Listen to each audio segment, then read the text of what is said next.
क्या सच में इस उलझे हुए समय में कोई ऐसा सहारा है जो टूटे हुए मन को थाम सके? जब अपने भी साथ छोड़ दें, जब हालात कंधों पर पहाड़ बनकर बैठ जाएं, जब समझ ना आए कि किस दिशा में जाएं, तब क्या केवल नाम ही पर्याप्त हो सकता है, या ये भी सिर्फ एक सांत्वना भर है? यही बात आज हम दिल से समझने की कोशिश करेंगे, बिना किसी आडंबर के, जैसे कोई अपना व्यक्ति आपके सामने बैठकर जीवन की सच्चाई बांट रहा हो। कलयुग को शास्त्रों में भ्रम, भटकाव और अस्थिरता का समय कहा गया है। मन बहुत चंचल है, इच्छाएं अनगिनत हैं, तुलना हर कदम पर है और शांति जैसे हाथ से फिसलती जाती है। ऐसे समय में बड़े बड़े साधन, कठिन तप, लंबी साधनाएं हर किसी के बस की बात नहीं, लेकिन संतों ने बार बार एक सरल उपाय बताया है, नाम, सिर्फ नाम। सुनने में ये बात बहुत साधारण लगती है, पर साधारण चीजें ही अक्सर असाधारण असर रखती हैं। जैसे पानी, दिखने में सादा पर जीवन उसी से चलता है, वैसे ही ईश्वर का नाम दिखने में सरल पर भीतर की सूखी धरती को सींचने की क्षमता रखता है। रामचरितमानस में गोस्वामी तुलसीदास जी ने स्पष्ट किया है कि कलयुग में केवल नाम ही पार लगाता है। वहां भाव यह है कि इस युग में कर्मों की जटिलता से ज्यादा नाम की सरलता काम करती है। इसका मतलब ये नहीं कि कर्म छोड़ दिए जाएं, बल्कि ये कि कर्मों को दिशा देने वाला आधार नाम हो। जब मन बार बार नाम की ओर लौटता है तो भीतर एक केंद्र बनता है। जैसे तूफान में भी पेड़ की जड़ें उसे थामे रखती हैं, वैसे ही नाम की जड़ मन को स्थिर रखती है।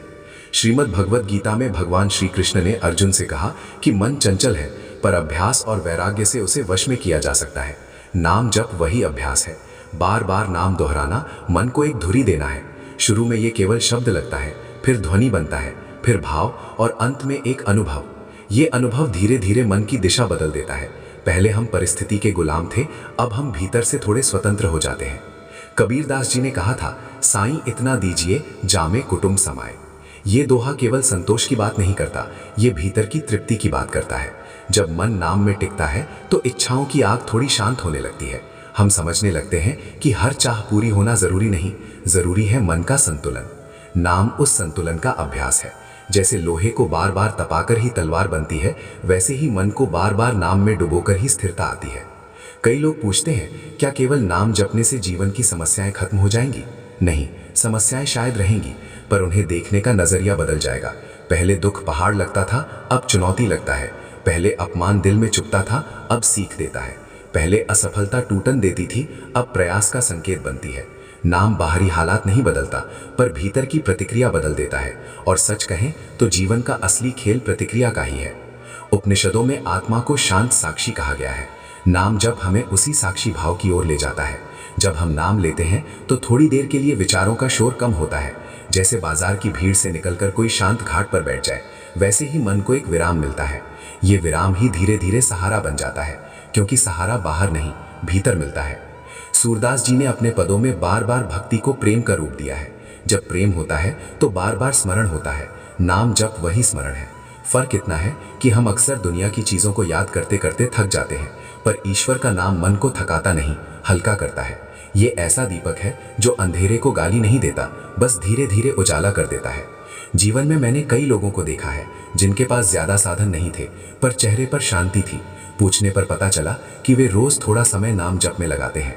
कोई विशेष नियम नहीं, बस सच्चा भाव। ये भाव ही अंतर पैदा करता है।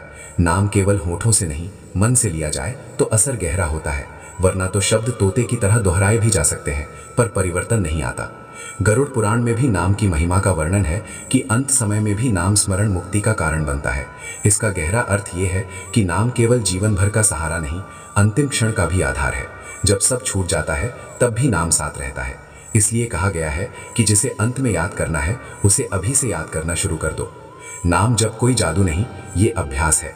शुरू में ऊब भी आ सकती है, मन भागेगा, नींद आएगी, विचार परेशान करेंगे, पर यही तो साधना है। जैसे बच्चा चलना सीखते समय गिरता है, वैसे ही मन भी भटकेगा, पर धीरे धीरे एक लय बनती है। ये लय ही जीवन में धैर्य लाती है। धैर्य वो पूंजी है जो हर संकट में काम आती है। श्री राम ज्ञान मंत्र जैसे मंचों पर हम यही समझाने की कोशिश करते हैं कि भक्ति केवल धार्मिक कर्मकांड नहीं, बल्कि जीवन का विज्ञान है। नाम जप मन की ऊर्जा को दिशा देता है। जब ऊर्जा बिखरी होती है तो हम थकते हैं, जब वही ऊर्जा केंद्रित होती है तो कम प्रयास में ज्यादा स्थिरता मिलती है। नाम उस ऊर्जा को जोड़ने का माध्यम है। मुहावरे में कहते हैं, डूबते को तिनके का सहारा। कलयुग में नाम वही तिनका है जो दिखने में छोटा है पर पकड़ मजबूत देता है। फर्क इतना है कि ये तिनका बाहर नहीं भीतर उगता है। जितना जप उतनी जड़ें गहरी, जितनी जड़ें गहरी उतना मन स्थिर। एक और बात समझनी जरूरी है, नाम जप का अर्थ भागना नहीं है। ये जिम्मेदारियों से मुंह मोड़ना नहीं सिखाता, बल्कि ये सिखाता है कि जिम्मेदारियां निभाते हुए मन को कैसे शांत रखा जाए। जैसे कमल पानी में रहकर भी भीगता नहीं, वैसे ही नाम जप करने वाला व्यक्ति परिस्थितियों में रहकर भी डूबता नहीं। धीरे धीरे जब नाम सहारा बनता है तो हम लोगों से कम उम्मीद रखते हैं और ईश्वर पर अधिक भरोसा करते हैं। भरोसा बढ़ता है तो शिकायत घटती है, शिकायत घटती है तो मन हल्का होता है। यही हल्कापन शांति की ओर ले जाता है और शांति ही असली संपत्ति है। अंत में बस इतना कहना है कि नाम को केवल शब्द ना समझें, इसे एक साथी की तरह अपनाएं।